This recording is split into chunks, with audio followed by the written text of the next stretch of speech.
Okay, nakikita ba? Okay, so yung identity natin or a person's identity is important in every transactions na ginagawa natin. And also, living in a civil society entails identification, di ba? As such, citizenship primarily describes us. Furthermore, it determines whether or not we could hold certain positions in the government.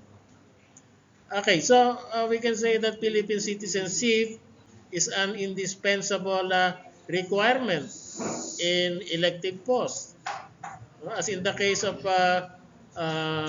former Fernando Poe Jr., uh, na there was a question regarding his citizenship when he ran for presidency. Okay. So in light of the above, one can conclude that citizenship is an indispensable part of a person's survival. So it is important in one's personal, social, and political existence, as shown in the jurisprudence concerning participation in affairs which is exclusive to Filipinos. So the concept of citizenship has three main elements. Three main elements. Citizenship as legal status is defined by civil, political, and social rights. Okay, those are the rights that a citizen gets. So under this element, the citizen is the legal person, free to act according to the law and have the right to claims with the protection of the law. It need not mean that the citizen takes part in the laws formulation. Hindi nyo naman kailangan gumawa ng mga batas, nor does it require that rights be uniform between citizens. So citizenship as a political agent,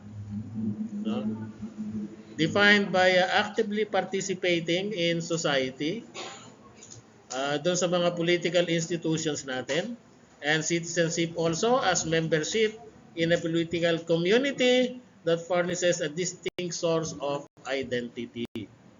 So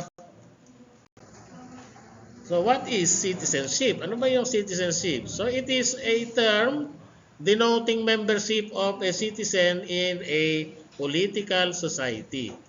Okay.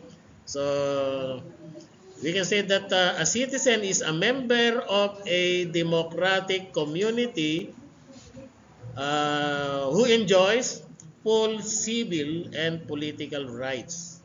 Okay. So, ano ba yung mga rights natin? So pag sinabi nating rights, you are being accorded protection inside and outside the territory of the state. So kahit nasa ibang bansa kayo, pinoprotektahan tayo ng ating government. At yun ay isa sa ating mga karapatan as citizens of the Philippines. Kung napapansin niyo, pagka nagkakaroon ng mga accidents or mga natural phenomena like earthquakes, so yung Philippine government ay gumagawa ng paraan para ma-repatriate yung ating mga kababayan doon at matulungan. Because that is one of the role of our government, role to its citizens. So citizenship isn't just about living in a country. It denotes specific membership in a political society. So we can say that a true citizen in a democratic community like the Philippines enjoys full civil and political rights, meaning you can vote, you can run for office, and in return, the state protects you wherever you are. So it denotes possession within that particular political community of full civil and political rights, subject to special disqualifications such as minority. And reciprocally, it imposes the duty of allegiance to the Philippine community. So as a citizen, meron din tayong duty sa ating government, ano? So we have to obey, with the laws of the Philippines. And that is one of our duty, or yung tinatawag nating duty of allegiance to the political community. Okay. So, ano naman yung alien, ano? So, pag sinabi nating alien, so it is a citizen of a country who is residing in or passing through another country. So, sila yung mga tourist na nagpupunta sa ating bansa, and then afterwards ay alis din, parang nakikiraan lang sila, ano? Or ano? Hindi pangmatagalan yung kanilang stay dito. Ang tawag sa kanila ay alien, no? Whereas yung mga alien na to, they also enjoy civil rights. May mga civil rights sila. Hanggang nandito sila sa country natin, ay pangangalagaan sila at bibigyan sila ng mga karapatang civil ng gobyerno ng Pilipinas. Pero wala silang political rights, no? Hindi sila pwedeng bumoto, hindi sila pwedeng tumakbo sa election because they are not accorded with the political rights. And then yung stateless person naman, ito yung foreigner whose state has been dissolved due to anarchy or revolution. Nangyayari ito, katulad doon sa Palestine. So, yung bansa nila nasakop ng ibang bansa. And when that happens, nawala yung kanilang territory, therefore wala ng state, di ba? Ang state pagka nawala ang isang element ay nagsicease to exist.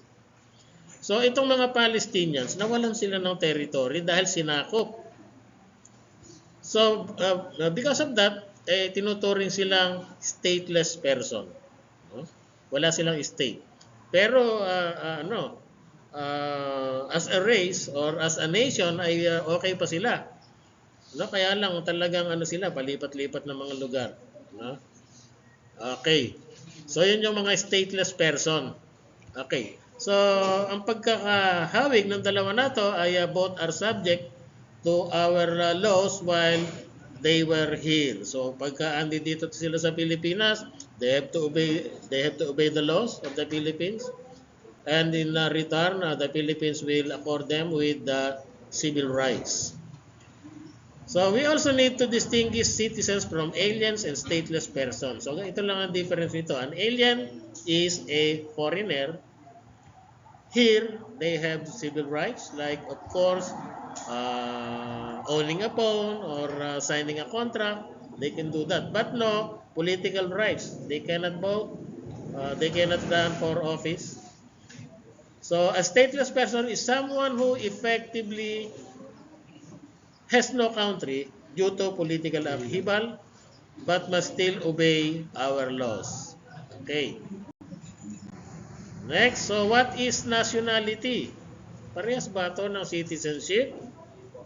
So pag sinabi nating nationality, it is defined as membership in any class or form of political community.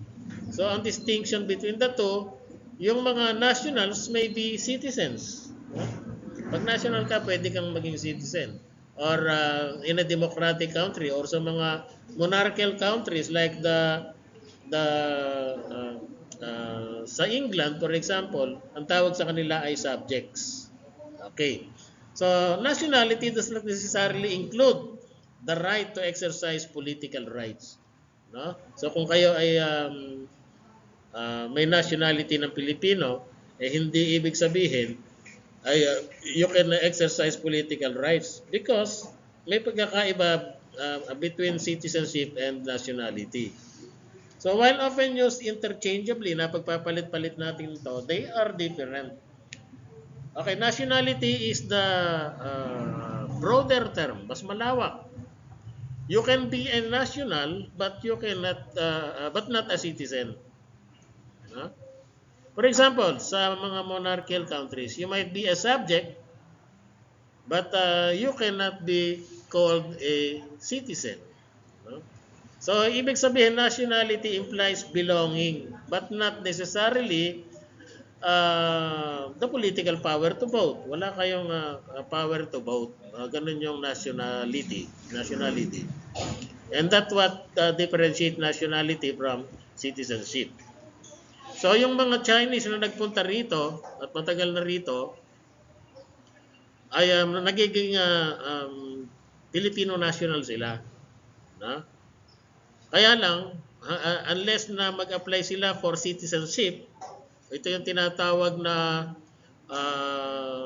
naturalized Filipino, they cannot be accorded political rights. So, kasi iba yung citizenship sa nationality. Okay, mas malawak yung nationality. Like for example, sa Middle East, meron tayong mga Arab nations, di ba? Arab nations, marami yon. Saudi, Iran, Iraq, so sila yung sinasabing Arab nation. So pag sinabi pala nating nationality, we are referring to the race, yung lahi. Iisa lahi nila pero iba-iba ang kanilang citizenship, di ba? So yun lang yung ibig sabihin nun. Okay, next. Reciprocally, the membership of individual implies a duty of allegiance. Okay. So yung duty of allegiance, this is the duty to, of course, citizen to state, we have the duty of allegiance to the state. So dapat igagalang natin or susundin natin yung mga batas ng isang estado, and that is our duty of allegiance. Now, yung duty naman ng state of citizen is to protect citizens inside and outside the country. Okay, so another one, state to aliens. The state also protects residents, aliens, and foreigners. So once you andito ka sa Pilipinas, kahit ikaw ay isang alien o ikaw ay isang foreigner, it is the duty of the state to protect you. Poprotektahan ka pa rin. Hindi ka mo alien ka, ay hindi ka na poprotektahan. No? So the relationship is a two-way street. Two-way street. We owe allegiance to the Philippines, and in return, the Philippines must protect us, whether we are in Manila or whether we are in China or US, working abroad as OFWs, the Philippines must protect us, and that is what the Philippine government is doing right now. So the state even extends protection to foreigners living here. So yung mga foreigners, mga taga-ibang bansa, mga aliens dito, pinoprotektahan din sila ng Philippine government. Okay. Next. Okay, Philippine nationality law. Okay. So yung Philippine nationality law is based upon the principle of jus sanguinis. Latin for right of blood, sa dugo. Therefore, descent from a parent who is a citizen or national of the Republic of the Philippines is the primary method of acquiring Philippine citizenship. Okay, so kaiba to dun sa legal principle of jus soli. Where being born on the soil of a country, even to foreign parents, grants one citizenship. So, ibig sabihin ito, for those born in the Philippines to non-Filipino parents, okay, the administrative naturalization law of 2000 provides a path for administrative. So, dito sa jus sanguinis, yung dugo. Ibig sabihin kung ang mother mo ay Pilipino,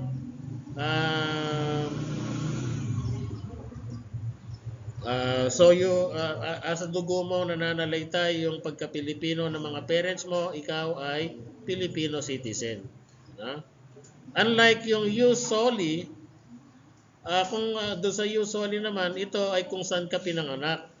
Okay, sa US, ang ine-exercise ay yung jus soli or jus loci. Ibig sabihin nito, kapag kahit ikaw ay Pilipino at doon ka pinanganak sa US, magiging US citizen ka. Halimbawa, nagta-travel yung nanay mo, buntis. It so happen na nakasakay sa aeroplano, nanganak siya sa tapat ng US, magiging US citizen yung bata. At yun ang ginagawang technique ng mga Filipino citizen, mga Pilipinos. Pag mga nganak na, magta-travel na, pupunta na ng US, doon mga nganak. Para automatic US citizen yung anak nila. Eh mahirap mag-apply ng US citizenship, di ba?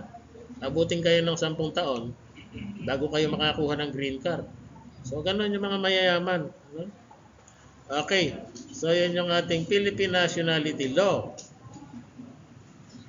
Okay, dito, pagka ang nanay at tatay mo Pilipino, sigurado Pilipino ka kasi yung dugo ang tinitingnan. No? Dugo, hindi yung lugar. Okay, so yan. Yung blood of the parents is the basis. Children follow the citizenship of both or one of the parents. No? Whereas in New Soli, right of soil ang pinag-uusapan. Place of birth determines citizenship regardless of parents' blood. Okay. Next. Ayan. So sabi nga, when a child is born in any part of the territory of the country, be it in aerial, terrestrial, maritime domain, he or she automatically becomes a citizen of that country. Ito yung jus soli or jus loci, law of the soil. No? Okay. Types of citizen. No?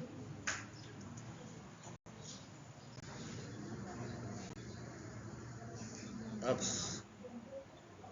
No, okay, yung natural born citizen. Okay, na-discuss na natin yung natural born citizen, di ba? So, yun na nga, pagka dito ka pinanganak sa Pilipinas, nanay tatay mo ay Pilipino, natural born citizen ka. Yun, wala ka nang gagawin para ma-acquire mo yung Filipino citizenship. Whereas itong citizens through election, say they are, ito yung mga pinanganak ng mga Filipino mothers before January 17, 1973. No? Kung pinanganak ka bago mag-January 17, 1973, and then who elected citizenship upon reaching majority at the age of 18, mamimili ka na kung anong citizenship ba ang magiging ano mo. No? So ito yung tinatawag na citizens through election. No? And also, with regards to the 1987 Constitution adoption, those considered citizen at the adoption of the 1987 Constitution, ano, ibig sabihin kung ikaw ay Filipino citizen na, nung magbago yung ating Constitution, ikaw ay magiging Filipino citizen. Parang carry over lang. Ano? Okay. So there are specific historical nuances. For example, before 1973, if you had a Filipino mother and a foreign father, hindi ka automatically Filipino. Diba? Halimbawa, American yung father mo, yung mother mo ay Pilipino, pinanganak ka before 1973, ano? Hindi ka agad magiging Filipino citizen.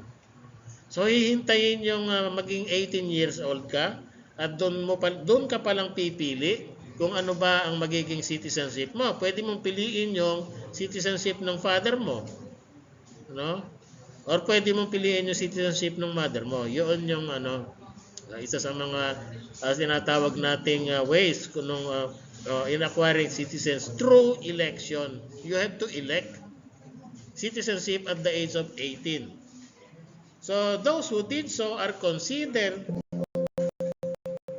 natural born citizen din. Ano? So mga natural born citizen sila kahit na through election yung ginawa nila. Namatay.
Okay?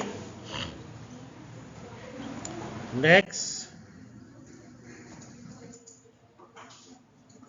Citizens at the time of the adoption of the 1987 Constitution. So ito na nga yun, ano? Pagka ikaw ay considered citizen na during the 1973 Constitution, you are automatically becomes a citizen nung magpalit tayo ng Constitution. That is the 1987 Constitution. So there are specific historical nuances. For example, okay, na-discuss ko na to. Tama ba? Yes. And then yung naturalized citizens are citizens by operation of law.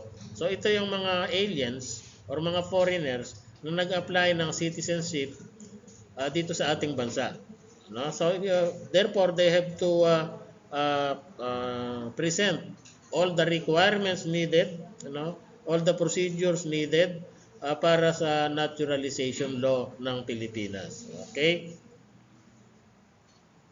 Next. Okay, naturalization is defined as an act of formality adopting a foreigner into the political body of the state. So ano magiging epekto nito? So they will be clothed with rights and privileges of citizenship. So it is the formal legal process of adopting a foreigner. It effectively turns an alien into a citizen, granting them almost all the same rights that we have. Okay, so there are several ways to be naturalized. Number one is by judicial judgment of the court after complying with legal conditions. Number two is legislative. Okay, this is by direct act of Congress, law enacted by Congress. Okay, dito sa legislative, ito ay ginagawa para halimbawa yung mga players natin sa basketball. So most of them kung mapapansin nyo ay mga black, di ba? Kasi sila yung magagaling sa basketball, kaya ang ginawa ng batas natin ay gumawa ng batas para maging Filipino citizen sila, kasi sila yung mga citizen na ang nanay nila or tatay nila ay Pilipino, ang mga father or mother nila ay Americans. So mayroon kang karapatan na mag-apply for citizenship at gumawa ng batas yung Congress natin stating that you are now a Filipino citizen para makapag-participate sila, magamit sila ng Pilipinas sa mga competitions, sa lahat ng yan. Okay, yun yung tinatawag na by direct act of Congress. So yun. So yung judicial path is through the courts, sa korte ito lilitisin. It is the regular way. While the legislative path is when Congress passes a specific law to make you a citizen. So this is often done for famous individuals, sa mga athletes like dun nga sa Gilas Pilipinas players. Okay, so the judicial process is strict. Stricto to. You start a year early by declaring your intention. Kailangan mag-file ka muna ng intention that you intend to become a Filipino citizen. Then you will file a formal petition. Dapat mayroon kang kasamang two credible Filipino character or witnesses. Yung kakikilala ka, And this petition must be published publicly. Kailangan ipapublish sa mga newspapers. You cannot just file and leave. Hindi ganon. Kailangan habang nagpa-file ka, you must reside here during the case. Habang hinihir yung iyong kaso, yung citizenship mo. Then there is a hearing where evidence is presented, followed by the court's decision. Okay, so ito yung mga procedures. Okay, next. Okay, so even after the court says yes, okay, na-aprobahan yung iyong petition, there is still a 2-year probation. 2-year probation period. Ibig sabihin, during these 2 years, you cannot leave the country. Hindi ka pwedeng umalis ng bansa. And then of course, you must work legally. Yung trabaho mo dapat legal. Hindi pwede yung drug pusher ka or whatever. No? Lahat ng illegal, bawal. And you must stay out of trouble. Hindi ka dapat magkakaroon ng kaso. No? Kahit nga yung mga traffic violations, dapat wala kang ganon. No? So, this tests your sincerity. Talagang sincere ka pag nasunod mo to. Only after passing the 2-year test, do you get the final hearing? No? Ito na yung final hearing. You will then take the oath, no? Oath of allegiance, and finally receive your certificate, no? Certificate of citizenship. Okay, so yun yung mga process na pagdadaanan, no? Okay. Dual citizens. Ano naman kaya itong dual citizens? A Filipino, no, can retain citizenship despite acquiring foreign citizenship. Halimbawa, isang Pilipina nag-asawa ng Amerikano. So by that, ay magiging American citizen siya. And afterwards, after so many times in the US, napag-isipan niya na babalik na siya sa Pilipinas, siguro dinivorce na siya ng mister niya ron or namatay yung mister niya, gusto na niyang maging Filipino citizen uli, that is allowed under our Constitution. Ano? Okay. So, a Filipino can retain citizenship despite acquiring foreign citizenship. Sa ibang bansa, hindi pwede yan. Kasi wala silang tinatawag na dual citizenship. Okay? So, yung a person can be a Filipino citizen and also a green card holder or American citizen simultaneously. Sabay, pwede. Ano?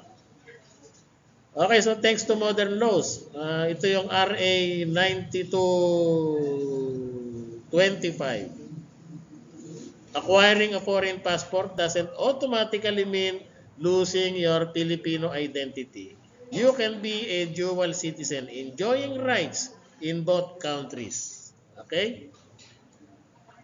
So, hindi mo na kailangang magdaan pa sa naturalization process. Dahil Pilipino ka naman dati, pwede kang maging Pilipino uli. Ang gagawin mo lang ay magte-take ka ng oath of allegiance. Okay. Loss of citizenship. So, nawawala ang citizenship. No? Nawawala yan. No? So, pag sinabi nating loss of citizenship, ito yung expatriation. No? Giving up or losing citizenship. There are voluntary ways. Halimbawa, ayaw mo nang maging Pilipino. Ayaw mo na. Okay, so ito yung unang gagawin mo, yung mag-a-apply ka ng naturalization in other country. No? Mag-a-apply ka for naturalization. Of course, sa ibang bansa na to, hindi na sa Pilipinas. Ayaw mo na sa Pilipinas eh. And then of course, another one, express renunciation. Ibig sabihin, gagawa ka ng isang written repudiation. Sinasabi mo ron na ayoko nang maging Pilipino. Ano mga reason mo? I-state mo lang doon. No? And then i-submit mo to sa korte. Pag inaproba ng korte, hindi ka na Pilipino. No? Okay. And then of course, pagka nag-take ka ng oath of allegiance to another country upon age 21, you will automatically lose your citizenship. Oath of allegiance. Ano ba yung oath of allegiance? Sinasabi mo ron, ako'y nanunumpa na susundin ang lahat ng mga batas ng bansang US. No? Susundin ko lahat ng kanyang mga pinagbabawal. Mahal ko ang US, ang United States of America. Sasabihin mong gano'n. And that will automatically lose your citizenship. Okay, so nangyayari yan kapag ka voluntarily become a citizen elsewhere without applying for dual citizenship. Okay, yun namang involuntary loss of citizenship. Kapag ikaw ay nag-serve sa armed forces ng ibang bansa, halimbawa Pilipino ka, naging US Navy ka, automatic tanggal yung pagka-Filipino citizen mo. Kasi ipagtatanggol mo na yung ibang bansa, hindi na yung Pilipinas eh. Diba? Okay, yung pagsiservice mo in armed forces of another country. And of course, desertion. Kapag ikaw ay army or police or military at nag-awol ka, alam niyo awol, absence without leave. Bigla ka na lang umalis, hindi ka na nagpaalam. Mawawala yung Filipino citizenship. Hindi ka na makakaboto. No? Mawawala na yung mga karapatang political mo as well as yung mga karapatang civil mo. No? Yun ang kaparusahan do sa mga nag-aawol. Okay. Ang tawag doon, desertion. And then of course, cancellation of naturalization certificate for cause. Halimbawa, ikaw ay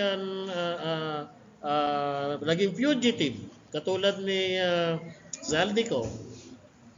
No?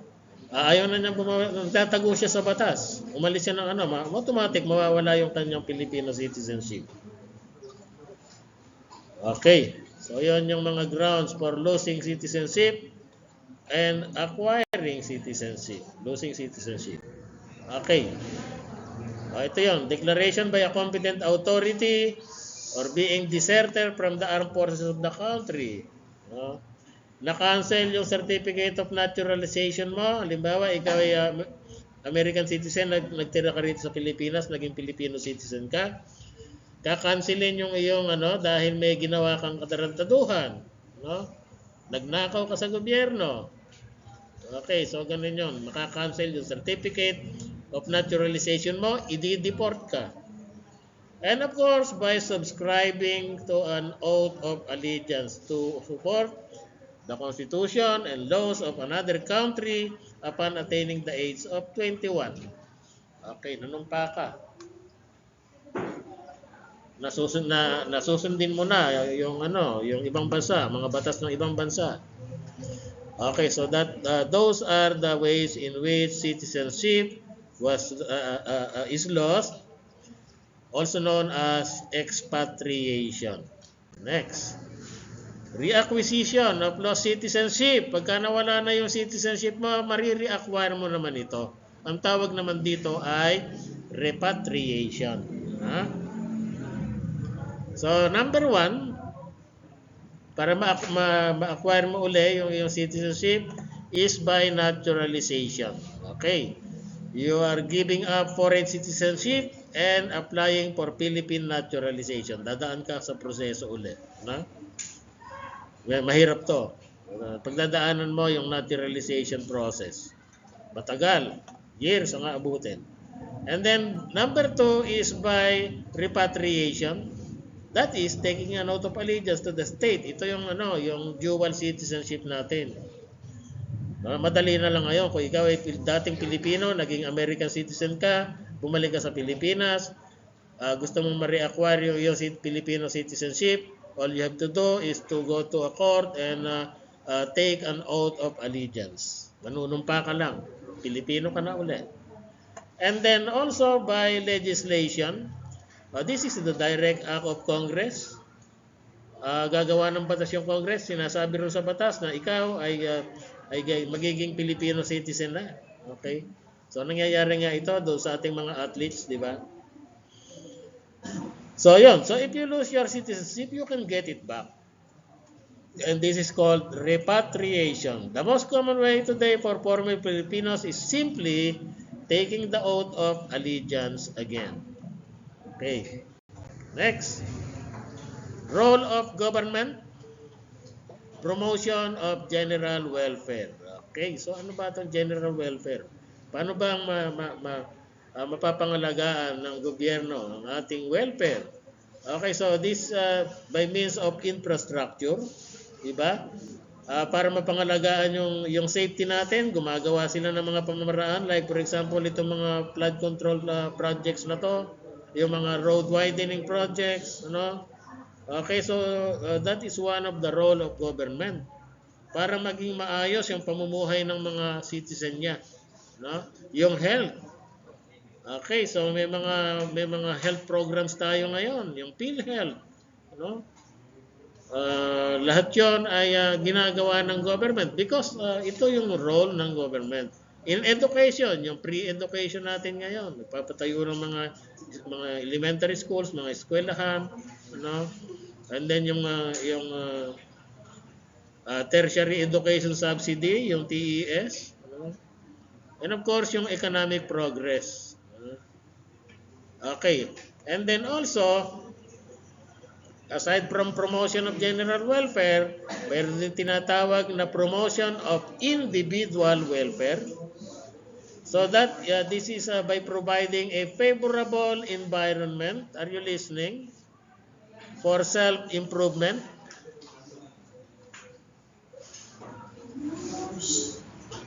Pakitago muna. Makinig kayo. Okay. So, the government exists to serve. It must promote the general welfare. So, sa pamamagitan nga ng building roads, schools, and hospitals, and to ensure an environment where every individual can thrive. Goods are in the form of freedom. Ito yung promotion of individual welfare na to in the form of freedom. We are clothed by freedoms, rights, liberties as accorded in the Constitution. So, dalawa yun. Promotion of general welfare and promotion of individual welfare. Yung general welfare, ito yung mga provision of such essential services like infrastructure development, health, and sanitation, whereas yung promotion of individual welfare, ito yung pagbibigay sa atin ng mga karapatan, yung mga freedom natin, freedom of religion, freedom of speech.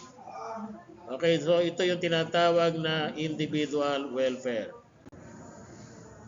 Okay, so kung may role ang government sa kanyang citizen, meron din tayong role to the state. Ano? And number one of that is loyalty. So dapat loyal tayo to the country. No? And of course, another one is defense. Defense of the state. In times of war, pag tinawagan tayo na na kailangan yung mag-serve sa military, hindi tayo pwedeng tumanggi. Batas yan. No? Halimbawa, nauubos na ang ating mga sundalo. Gagawin ng government ay magre-recruit ito. Sasabihin, lahat ng mga lalaki or mga at the age of this you need to serve your country. Kailangan kayo. Kaya kahit kayo ay doktor, kahit kayo ay teacher, kapag sinabi ng in times of war at tinawagan kayo ng government, you cannot hindi kayo pwedeng humindi. Kailangan yung sumunod, magsusundalo kayo. Ay mga engineers na yan. Okay, yun yung tinatawag na defense of the state. Isa sa mga duties natin yan sa ating state. And then of course, participation in development and welfare. Of course, kailangan nyo mag-participate para sa ikaunlad ng ating bansa. Di ba? And then also, obedience. Upholding the Constitution and laws. Dapat susundin natin ang ating mga batas. And of course, yung suffrage. Ito yung exercise of suffrage. Participation in the election process. Okay, ito yung mga duties natin, mga role of citizen to the state. Kaya nga, in exchange of these duties, we must be loyal, we must obey laws, we have participate in development, defend the state if necessary, and arguably the most important duty in peacetime is voting. Boboto kayo dapat. Dahil duty nyo yan. Role nyo yan as citizen of the state. Okay, next. Suffrage. Okay, so pag sinabing suffrage, ito yung ano? Ano ibig sabihin ng suffrage? Ito yung pagboto natin. No? Yes. Ito yung right and obligation to vote for qualified citizens. Okay. Okay, so ang scope nito yung mga election of officers and decision on public questions, ano, dapat makiki-participate kayo doon. So it is both a privilege and a political right. Isa itong privilege na binigay sa atin ng Estado. No? Aside from being a privilege, it is our right. Karapatan natin to. Na hindi pwedeng alisin sa atin. Yung pagboto natin during election, yung pagpili natin ng mga government officials. Okay. So suffrage is the right to vote. Ano? It covers electing officials and voting on issues katulad sa mga plebiscites. Kapag halimbawa nagkaroon ng mga pagbabago sa ating constitution, hindi agad-agad na mapapatupad dito. Kailangan pagbotohan muna natin.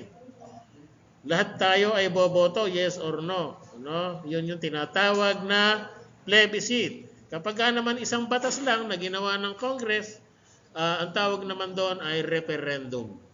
Okay? Tatandaan niyo yung mga sinasabi ko, lalabas yan. Okay, so it's a right because the Constitution guarantees it. But it's also a privilege because not everyone, like yung mga minors or yung mga aliens, possesses it. Okay. So ito yung mga qualifications to vote. Number 1, citizenship. Okay, dapat citizen of the Philippines ka. And of course, at least 18 years old. Lahat kayo nakaboto na? Okay. Residency, you must have resided in the Philippines for at least 1 year before the election. Dapat dito ka nakatira sa Pilipinas 1 year before the election. Kung nasa abroad ka, tapos nung election umuwi kang bigla, hindi ka makakaboto. Kasi mayroong residency requirement. Okay. And of course, doon sa lugar na pagbobotohan mo, dapat ay 6 months ka rin na doon nakatira. Halimbawa, umuwi ka rito sa Pilipinas. Okay, nasatisfy mo yung 1 year. Nakatira ka sa Pilipinas for 1 year. Pero doon ka naman sa Manila nakatira. Hindi ka umuwi ng Cabiao. Pagka nag-eleksyon na, uuwi ka ng Cabiao, boboto ka, hindi ka makakaboto. No? Kailangan 6 na buwan ka na nakatira muna sa Cabiao bago ka makaboto doon sa presinto mo. Pero dito hindi nangyayari yon, di ba? Hindi nangyayari, hindi nasusunod yung batas eh. Nagkakaroon pa nga na hindi naman taga Cabiao dito bumoboto. Yun yung mga tinatawag na flying voters. Okay? Okay, so to vote, you must meet the requirements: citizenship, age, residency.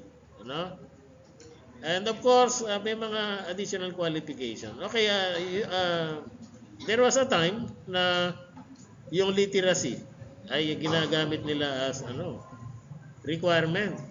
So sabi nila, voters must be informed of issues and qualifications of candidates.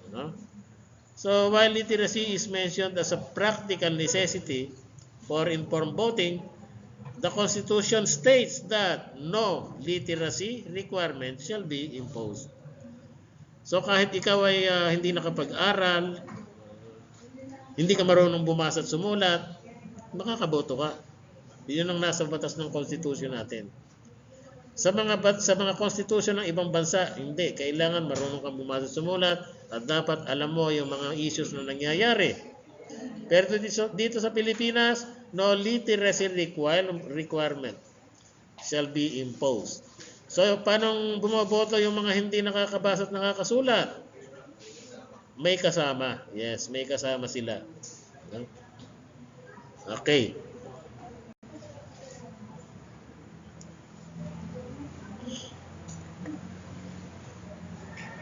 Next. So, why do we vote? Bakit ba tayo bumoboto? So, may mga nagsasabi na ito daw ay God-given right natin. Binigay ng Diyos. Others naman, historically, thought only the rich should vote. May mga panahon tayo na ganun ang patakaran. Yun lang mga mayayaman ang bumoboto, yung mahihirap hindi pinaboboto. Yun lang mga lalaki ang bumoboto, yung mga babae hindi pinaboboto. Ano mga naunang panahon natin? Yung modern democracy views it as an attribute of citizenship. If you are a member of the state, you have a voice. May boses ka. Ano? Okay, so yun. Okay, next. So the ethical theory suggests voting makes us better, more responsible people. The government function theory emphasizes that the state organizes the process to ensure order. Okay, so ito yung mga theories of suffrage natin. Ethical theory, government function. Simple lang. Okay, electoral process. So ano ba itong electoral process? It is a process where public officials are selected by the sovereign people. Okay, so nangyayari ito during election. Ano purpose? Para ma-exercise yung political authority in the name of the people. So siyempre pag nanalo sa election, so they can exercise political authority. And that is in the name of the people, yung people na inire-represent nila. So this is how we transfer power. The sovereign people, tayo, we select our officials to exercise authority for them. It is the centerpiece of the political system, an absolute necessity in a modern democracy. Election, defined. So it is a process by which voters choose officials for definite and fixed terms. So dito na-exercise natin yung ating sovereign power. Diba? Pag sinabing sovereign power, tayo yung pinakamakapangyarihan, mga tao. So yun na nga, elections are about choice and fixed terms. Officials don't rule forever. Hindi pwedeng panghabang buhay silang manungkulan. Papalitan sila. They serve for a specific time. Diba? As sinasabi doon sa ating mga election laws, may mga terms lang yan. After ng term, kailangan magkaroon na yan ng election. Okay. So, the Commission on Election is the constitutional commission tasked by the Constitution to conduct and supervise election, yung COMELEC. Okay, two classification of election. Meron tayong direct election and indirect election. Okay. So in a direct election, like for example sa election for presidency, we vote for the person. Tayo mismo bumoboto. Ibig sabihin, bawat isang boto natin binibilang. Whereas in an indirect election, we might vote for a parliament member who then chooses the leader. Okay, yung indirect nangyayari ito sa ibang bansa. Katulad sa US. Sa US, hindi lahat ng tao ay bumoboto kaya mabilis ang kanilang election. So meron lang silang iboboto na isang tao na siyang boboto para sa kanila. Yun yung tinatawag na indirect. So, of course, the Philippines primarily uses direct elections. Whereas yung election of the United States President and Vice President by the Electoral College, ang tawag, Electoral College. Okay. So, yun yung pagkakaiba ng direct election and indirect election. Okay. Steps in the electoral process. Nomination process. Ito yung kanaunahang step in the complicated business of choosing public officials. It is the process para ma-determine kung sino ba ang tatakbo for office. Kung paano yung pangalan ng candidate ay mapupunta sa balota on election day. Ito yung tinatawag na nomination process. So paano ba ito? Ibig sabihin yung mga parti-partido ay mag-uusap-usap ito, and then of course they will come up with a single name, like for example for presidency. Ito yung nomination process. No-nominate sila ng kanilang mga kandidato, yung mga parti-partido na yan, yung mga party list na yan. Okay. So the ways of nomination for a candidate, nagkakaroon ng tinatawag na party convention. No? Lahat ng mga delegates ay mag-meeting sila, magko-convention sila to nominate official candidates. And we also have the party caucus, officers and leading members select the candidate. Doon sa party convention, lahat ay kasali. Sa party caucus, ay yun lang mga officials ang magbubutuhan among themselves. And then yung primary election, ito popular election by party members to choose a candidate. So halimbawa, yung partido, yung Nacionalista Party. So magkakaroon ng primary election, mag-i-election muna sila doon kung sino ba ang magiging ilalaban nila as president. Okay? So before we vote, we need candidates, of course. So this happens through nomination. Political parties hold conventions or caucuses to decide who carries their banner. Next is nomination by petition. So here, independent nominations via voter signatures. So magpapapirma ng million signatures, for example. Yun nangyari kay Cory Aquino to eh. So ayaw tumakbo ni Cory as president. Ang ginawa ng mga kapartido niya, actually kapartido ni Ninoy Aquino na namatay na, pinatay na nga, ay nagpapirma ng lahat ng million na signatures at hinihain ito kay Cory Aquino, urging him to run for presidency. Yun yung tinatawag na nomination by petition. And then self-nomination. Okay, may mga kandidatong pupunta na lang sa COMELEC at sasabihin na takbo ko. Ito yung self-nomination. I-announce mo yung candidacy mo at a political meeting. In front of the media, sasabihin mo, I am running for presidency. And then mag-a-apply ka na sa COMELEC. Okay. So, some systems use primaries like the US. So, in the Philippines, yung mga independent candidates can run by filing a petition or simply announcing their candidacy and filing their certificate of candidacy. Ito yung COC na sinasabi natin.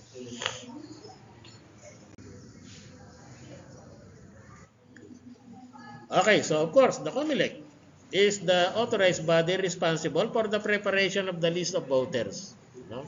Yung listahan ng mga botante.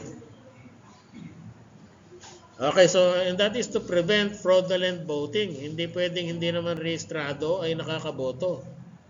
Diba?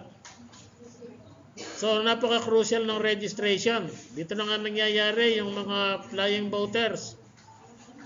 Kung saan yung isang tao ay nakakaboto sa maraming presinto kasi rehistrado siya sa lahat ng presinto.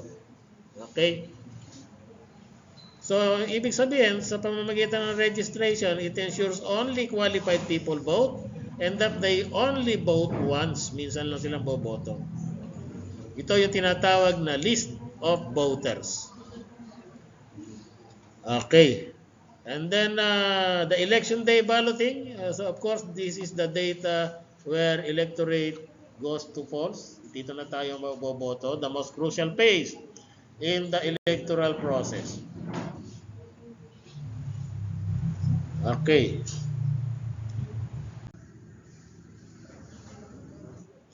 Okay, institutions of direct democracy. So we have the plebiscite. Okay. So tayo, we express our choice for or against a proposed law. Halimbawa, nagkaroon ng amendment sa Constitution, kailangan pagbotohan ng lahat ng tao yan bago maging final. Ang tawag doon ay plebiscite. Ito yung yes or no. So bibilangin lahat ng bumoto ng yes at saka lahat ng no kung sino ang mas marami. Pag halimbawa nanalo yung yes, mararatify yung Constitution. Pag nanalo yung no, hindi mararatify yung Constitution. Back to the drawing board. And then another one is the referendum. This is a law passed by Congress. Yung mga batas naman na ginawa ng Kongreso, kailangan ma-ratify din ito or ma-reject sa pamamagitan ng botohan. Ang tawag doon ay referendum. Yun ang pagkakaiba. Pagka pinag-uusapan ay Constitution of the Philippines, plebiscite. Pag ang pinag-uusapan na yung mga batas na ginawa ng Kongreso, referendum. No? Okay. Yun. And then we also have initiative. No? Okay, dito, people directly propose and enact new law via petition. So magpipetition yung mga tao. No? Ibig sabihin, marami sila. Gagawa sila ng isang petition. Yahain na nila ito sa gobyerno. No? Or sa COMELEC. Or sa Congress. Ano? So ito yung tinatawag na People's Initiative.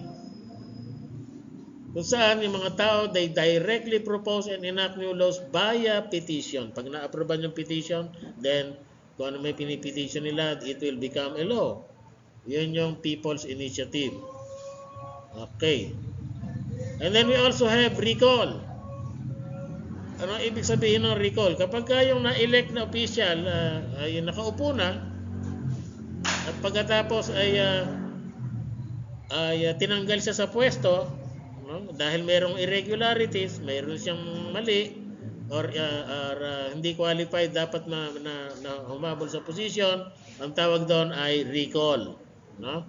As of now, meron tayong mga nakaupong officials, government officials na na-recall. One of yung yatang vice governor ng somewhere in Metro Manila, or vice mayor or mayor ng Metro Manila. Na-recall siya kasi mali yung kanyang qualification, kunulang, malamang isa sa mga pagkakamali niya ay yung kanyang citizenship, hindi pala siya natural born citizen. Hindi siya pwedeng humabol kasi pagka gano'n. Okay.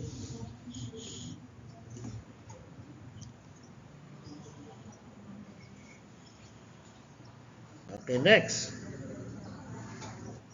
Okay, recall allows the people to fire, paalisin ang isang official before their term is up if they have lost trust. No? So, sinasabi kasi, public office is a public trust. So, pag wala ng tiwala yung mga tao, kailangan umalis na yung nakaupo sa pwesto. Okay. Okay, forces influencing Philippine suffrage. Ito yung mga forces na nakaka-influensya sa ating magkakaroon ng election. Number one is American interference. Okay, political analysts often observe that no one can win the presidency without the endorsement and the blessing of the United States. Nangyayari yan. Ano? Okay, yung mga powerful institutions naman in the country, like for example, yung military, the church, and the media, okay, nag-e-exert din sila ng ng power, or means kung paano nananalo yung isang candidate, di ba? And of course, yung mga underworld, ito yung mga drug lords, mga wedding lords, mga gambling lords. Nag-i-invest sila ng money in election.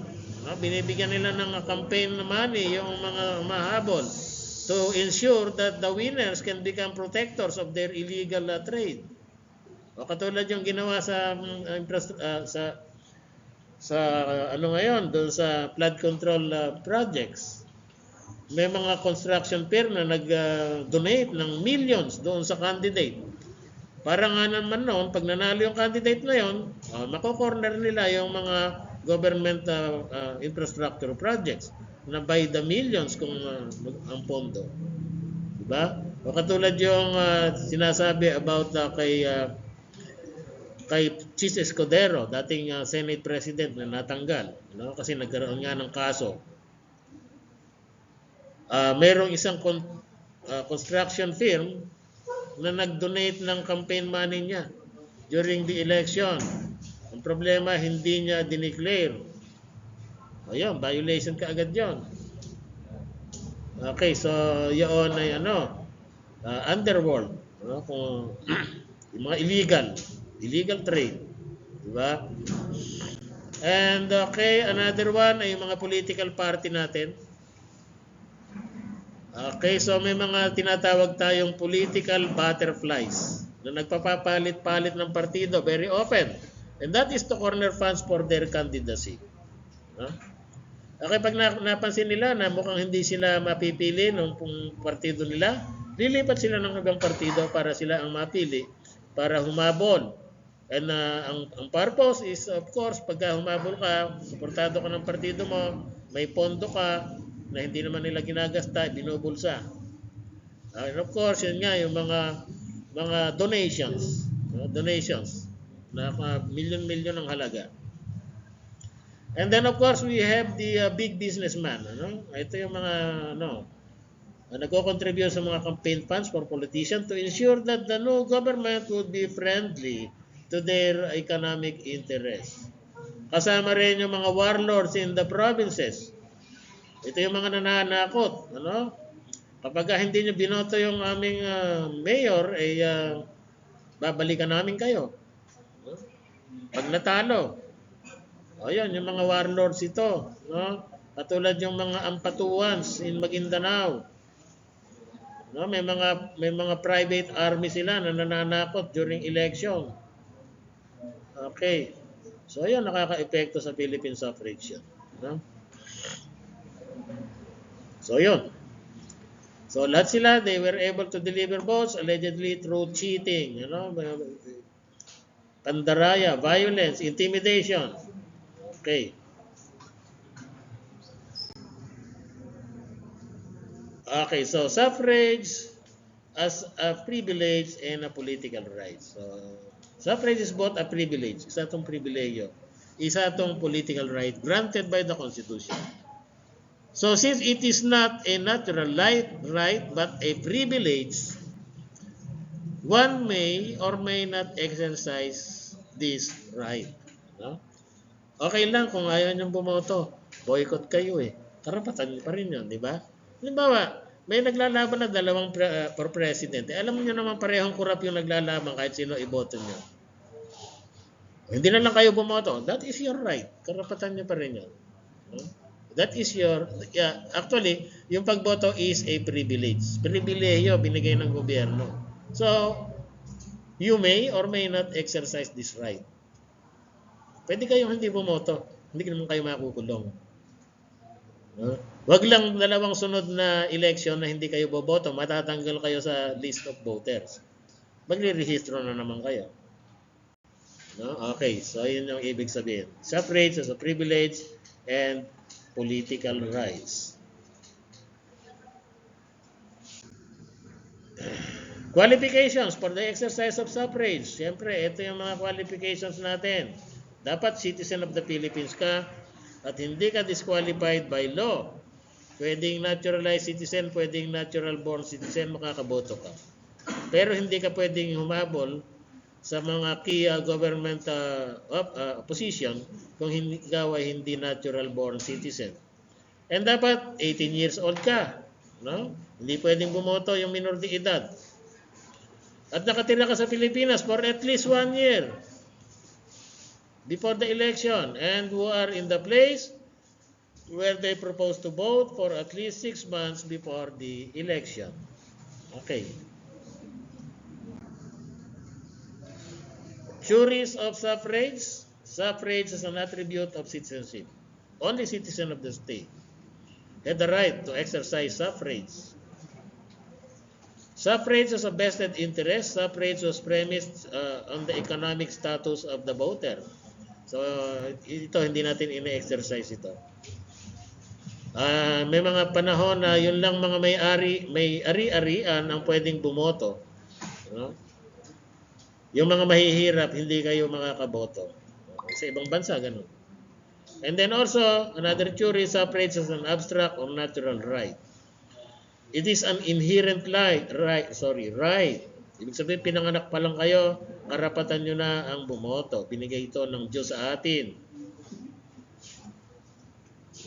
It is an inner right that man exercises regardless of qualification and disqualification. Okay. And then another one, the ethical theory. Exercise of suffrage promotes the ethical and judgment values of the individual voters.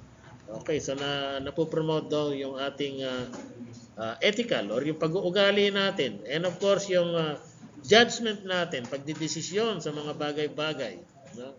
And suffrage as a government function, it is the government that facilitates suffrage and sets qualification and requirements of the voters. Therefore, it is a government function. Simple lang. Okay, qualification, nasabi ko na ito kanina, citizenship, residence, age, literacy. Okay, variety of roles and function. Of course, ang function nito ay through election, politicians, people possess talents and skills relevant to electioneering are chosen. So these skills may not be necessarily related to what politicians are required in accomplishing their functions. Nonetheless, individuals who possess such skills are enlisted as at the roster of leaders through election. Okay?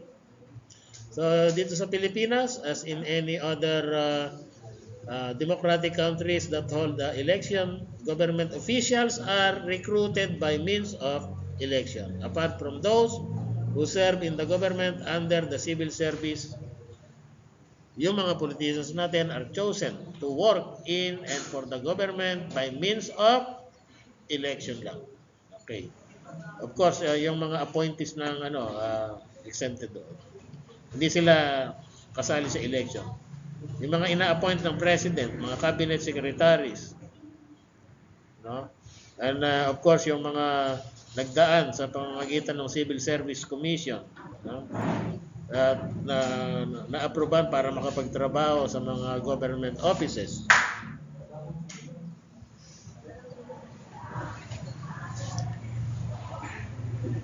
Okay, and then providing representation. So in fair and competitive system, elections become the means kung saan yung mga tao, yung mga demands ng mga tao are channeled to the government. So yung mga elected officials are considered the link between the government and the people. Yung ating mga representatives na yan. So ibig sabihin kung may problema tayo, sasabihin natin sa government officials natin para makarating sa mas mataas na sangay ng gobyerno para maaksyonan. Okay. So yun yung tinatawag na providing representation.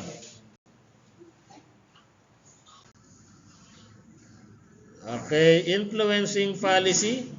Elections may hinder the government from pursuing unpopular policies.